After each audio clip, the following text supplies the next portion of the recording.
Welcome to Learner's Planet, my dear children. Children, in the previous session we discussed about the layers of the earth and different types of rocks.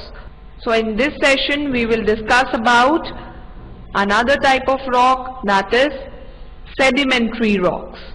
Right? So let's start with this session. And because of this repeated deposition of the small bits of rocks presses down the lower layers and hardens them into rock. So such rocks are termed as sedimentary rocks. Right? We'll discuss it again, like rain, wind, rivers. These are some of the factors these are the environmental factors. Right? So these are some of the factors that flow down the mountains and they weigh down the rocks on mountains. And whenever they flow down the mountains, they break down into small bits of rocks which are carried out or carried down and deposited.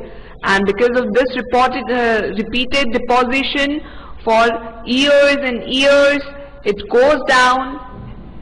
This formation which continues for years and years, this presses down the lower layers and it hardens finally into rock, and that is why they form sedimentary rocks. And that is why we say that sedimentary rocks are the rocks which are formed by the deposition of the material present at the earth's surface.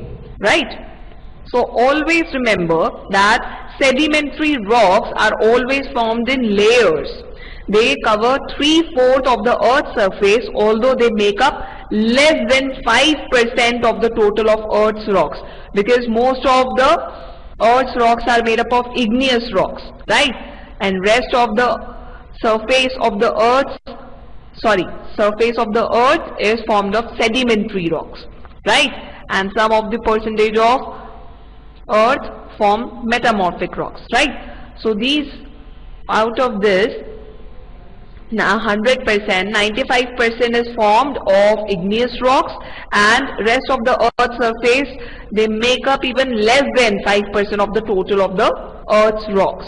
So we can say that they are sedimentary rocks. Why this is termed as sedimentary rocks?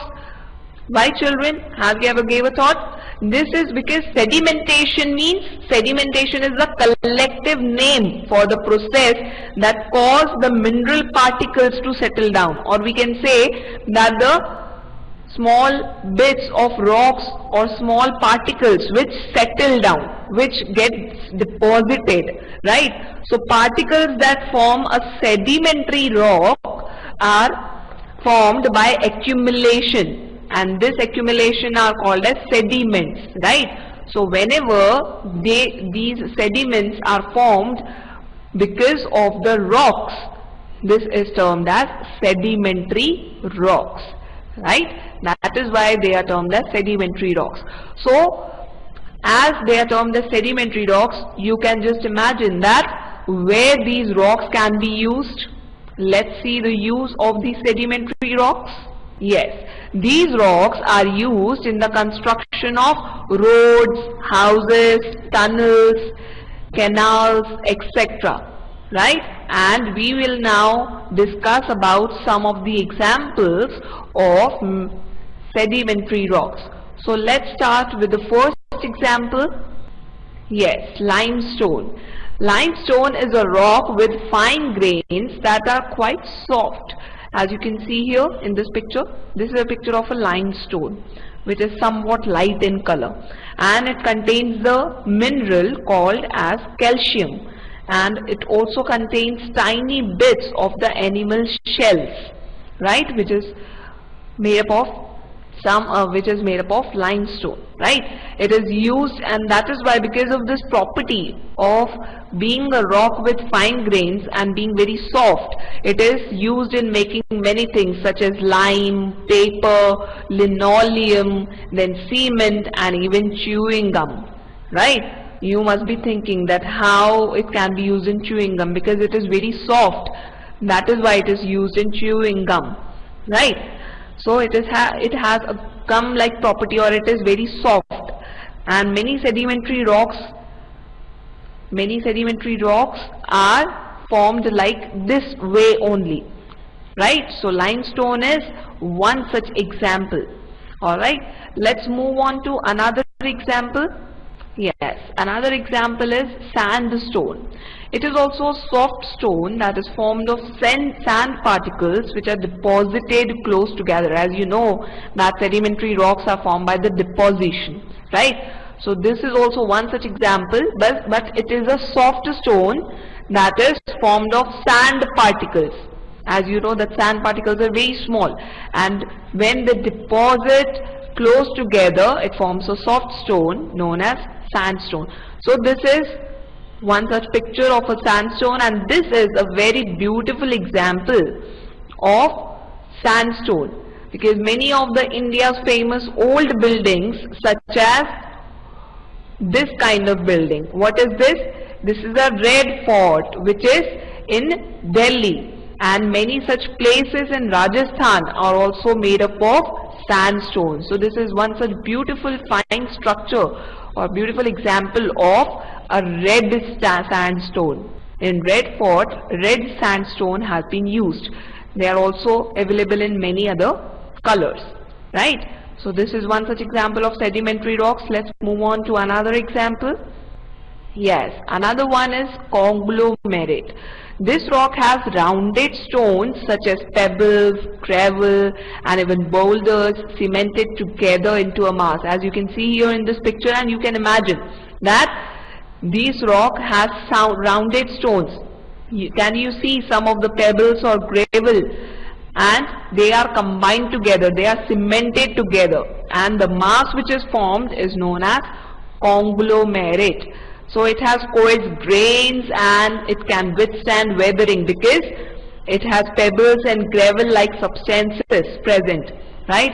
And because of these substances which are present and which makes this kind of rock, it can withstand weathering, right? And that is why it is used in construction of buildings, and also it is used as a polished conglomerate is used to make ornaments, because it also gives some of the luster, right? So because of these properties they are used in construction and making of ornaments. Let's move on to another example.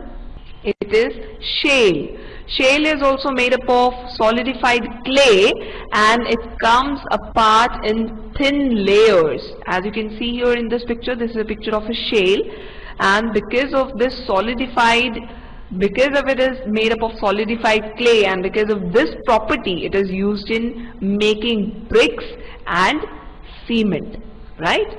Because it is somewhat hard, and it is also, it comes apart in thin layers, and that is why it is used in making bricks and cement, right? Let's move on to another example. No, we don't have any other example. These are some of the examples which we have discussed over here, right? Let's move on to another slide which will show a point to remember. Yes, this is one such very important point about sedimentary rocks, that many sedimentary rocks have fossils in them. Fossils means the dead remains of plants and animals, as you can see here in this picture, and you can imagine that what kind of dead remains of plants or animals are present in this kind of picture, right? So these are termed as fossils. So many sedimentary rocks have fossils in them. Why? Because along with the bits of rocks, because they are formed, sedimentary rocks are formed by the deposition of these rocks, these small tiny bits of rocks, right? So along with the bits of rocks and animal and plant remains, that is the dead plants and animals, also get deposited during the rock formation. As you know that formation of rocks takes place over years and years. The rock does not form in just one day or in just few hours. It takes place after many years, right? The formation takes place of over many years, and because of these periods of time, the formation, the rock formation which takes place, it forms along with the bits of rocks and the remains of plants and animals. and that is why they are termed as fossils, and that is why we can say that many sedimentary rocks have fossils in them, right? So I hope that you enjoyed this session and you are clear with the second type of rocks. They are the sedimentary rocks. So in the next session we will discuss about the third different type of rock which forms the earth's surface or earth's crust, and they are metamorphic rocks, right? So we'll meet in the next session. Till then, keep learning, keep enjoying. Thank you, children.